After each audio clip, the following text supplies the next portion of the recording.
ओडिशा इतिहास रे सत्यवादी एक स्वतंत्र स्थान अधिकार करिछि। ओडिया अस्मिता एवं जातीयताबोधर प्रतीक भावे सत्यवादीर परिचय मध्य रही। मात्र एई निकटरे 6 मास पूर्वरु थरे आउ पुणी एबे सत्यवादी को नेकी बिजु जनता दल राजनीति हलचल होइछि एवं सत्यवादी जो संकेत मिलुछि ताहा पूरापूरी भावे बिजु जनता दल आभ्यंतरीण राजनीति को दोहलै दे पारे। आपण पचारिबे कौन एमती संकेत मिलुछि सत्यवादी। मु आपनको टिके मने पकेबाकू चाहिबी 6 मास पूर्वरु जी थिले ओडिशा सरकारଙ୍କର 5T सचिव एवं वर्तमान बीजेडी रो नुआ नेता भी कार्तिकेयन पांड्यान तांको उपरे सत्यवादी रे हेइथिला एक कालीमाड़। ए कालीमाड़ सेतेबेले बयान करिथिला ओडिशा सरकार ओडिशार प्रशासनिक कल बा प्रशासनिक व्यवस्था एवं एही प्रशासनिक अधिकारी को उपरे साधारण लोकंकर आक्रोश रहिछि। साधारण लोकंक मन रे असंतोष तैयारी हेइछि एवं कालीमाड़ थिला तार एक प्रतिफलन। ये थिला 6 मास पूर्वर घटना। सेतेबेले बारंबार लोक माने सत्यवादी रे कोन घटिला काहींकी घटिला एवं 5T सचिवंक उपरे कालीमाड़ काहींकी हैला ए सबु को नेकी जेतेबेले चर्चा आलोचना कले परिशेष रे निष्कर्ष रे से माने पहुंचिले जे 5T सचिवंक उपरे जो कालीमाड़ हेतिला ताहा असंतोषर प्रतीक थिला।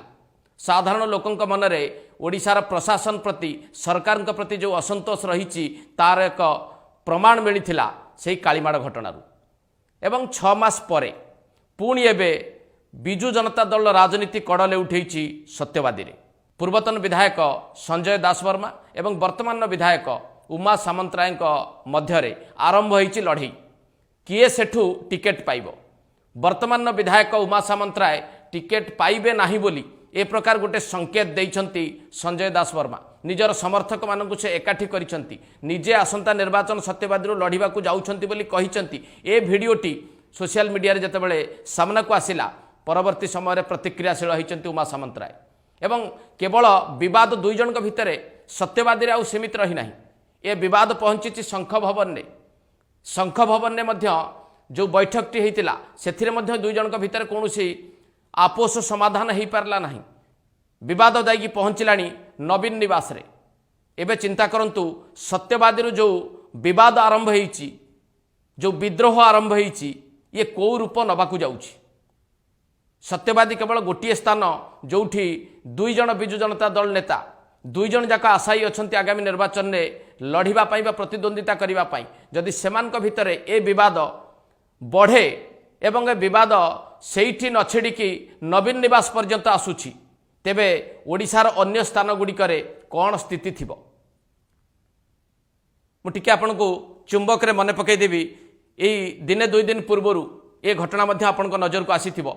राजधानी भुवनेश्वर रे जो 3 जन विधायक अछंती सुशांत राउत अशोक पंडा एवं अनंत जेना ए 3 जनक विरुद्ध रे खोला खोली विद्रोह घोषणा करिसंती बिजु जनता दल एकाधिक नेता। सुशांत राउत को विरोध रे प्रियदर्शी मिश्र अशोक पंडा विरोध रे बिरंची महासोपकार अनंत जेना विरोध रे अमरेश जेना एमाने खोला भावरे सामना को आसीछंती निजर मत प्रकाश करिसंती एवं जणई दैछंती हाईकमांड को बीजेडी रो नुआ नेता VK पांड्यान को जे सेमाने एथर निर्वाचन लड़िबे लड़िबा पई सेमाने प्रस्तुत अछंती एवं जो 3 जन विधायक भुवनेश्वर रे रहिचंती सेमानक ठारू सेमाने यथेष्ट भावरे योग्य एवं दक्ष आउ जदि तांकु सुजोग न मिले सेमाने कोनोसी समय रे विद्रोह करिवे ये संकेत भी सेमाने देई सारिचंती। ये होची भुवनेश्वर रो स्थिति। चिंता करंतु जोठी बिजु जनता दल मुख्य दफ्तर रहिछि 3 जन सिटिंग ML को विरोध रे जतबेले मेली बांधुचंती अन्य नेता माने चैलेंज दउचंती हाईकमांड को ताहले अन्य स्थानर स्थिति कौन होइतिबा आउ टिके आपण भाबंतु। केवल ए विरोध बा विद्रोह सत्यवादी आरंभ होइछि भुवनेश्वर रे पहुंची ता नुहे यार एकाधिक झलक मध्य आपण देखिचंती भद्रक रे मध्य वर्तमान विधायक संजीव मल्लिक एवं विधायक प्रार्थी हवा पाई अंटा भिड़ी असित पट्टनायक भितर जो युद्ध चली विभिन्न गणमाध्यम आपण देखिचंती।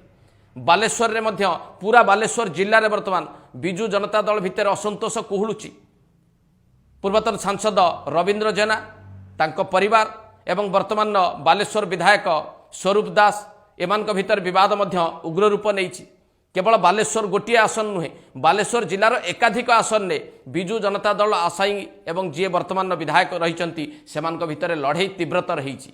मयूरभंज ये पहुंची भावंतु जगतसिंहपुर जाजपुर केन्द्रापड़ा में उग्र रूप नेलाणी विजु जनता दल आभ्यंतरीण कंदल बा टिकेट आशायी भितर आरंभ होता लड़े केवल कोस्टाल एरिया बा उपकूल ओडिशा यह नुहे पश्चिम ओडिशा जदि आप देखिए ताहले कलाहांडी बलांगीर संबलपुर आठमल्लिक एभली अंचल विवाद तीव्र रूप नहीं सारा।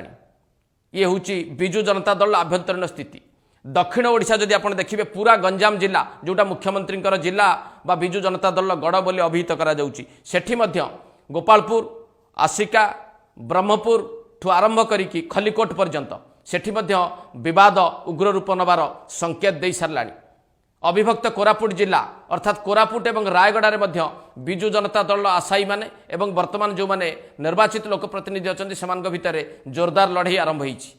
एवं आप चिंता करूँ जे ये लड़ाईर स्वरूप कौन हम जो लड़ाई सत्यवादी आरंभ होती आम देखुचु बा सत्यवादी रे संजय दास वर्मा और उमा सामंतराय भितर लड़ाई आसिक नवीन निवास रे पहुँचलानी ताहले उपकूल ओडिशा रे जोठी विरोध बा विद्रोह देखा मिलूँ तार स्वरूप कौन हो पारे।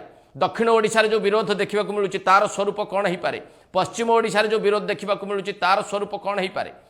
यदि उपकूल ओडिशा दक्षिण ओडिशा और पश्चिम ओडिशा रे विजु जनता दल आभ्यंतरण राजनीति व्यापक भाव में प्रभावित हुए व्यापक भाव में विरोधी तैयारी हुंती एवं अनेक आशायी जो माने भावी नहीं जे विजु जनता दल एथर शेष निर्वाचन हो पारे। आगामी समय विजु जनता दल क्षमता को फेरी न पारे।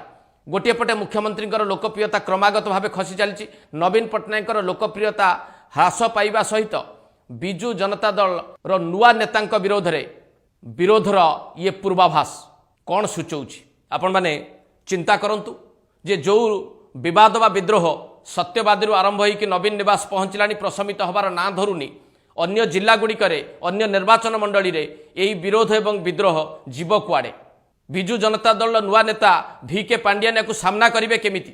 सरकारी ऑफिसर थिला बेले तांको विरोध रे जो प्रकार संकेतटीए बा जो वार्ताटीए मिलिथिला सत्यवादी कालीमाड़ घटना परठारु एबे खोलाखोली भाव में सत्यवादी रे दुई नेतांक भितर लड़ाई कौन प्रमाणित करुछि एवं आगामी समय रे जदि सबुआड़े अधिक आशायी रही कथा विजु जनता दल जानी सारानी 10,000 रु अधिक टिकेट आशायी अछंती बोली बीजेडी तरफ कहगलानी ताहले विद्रोही संख्या केते हब ता भी आपण अनुमान करंतु। एवं परिशेष रे विजु जनता दल नुआ नेता VK पांडियान एवं बीजेडी सुप्रीमो नवीन पट्टनायक ए प्रकार परिस्थिति को सामना करि परिबे तो ना ए परिस्थिति विद्रोह एवं विरोध वर्तिबा भारतीय जनता पार्टी शरणापन्न हेबे नहीं तो।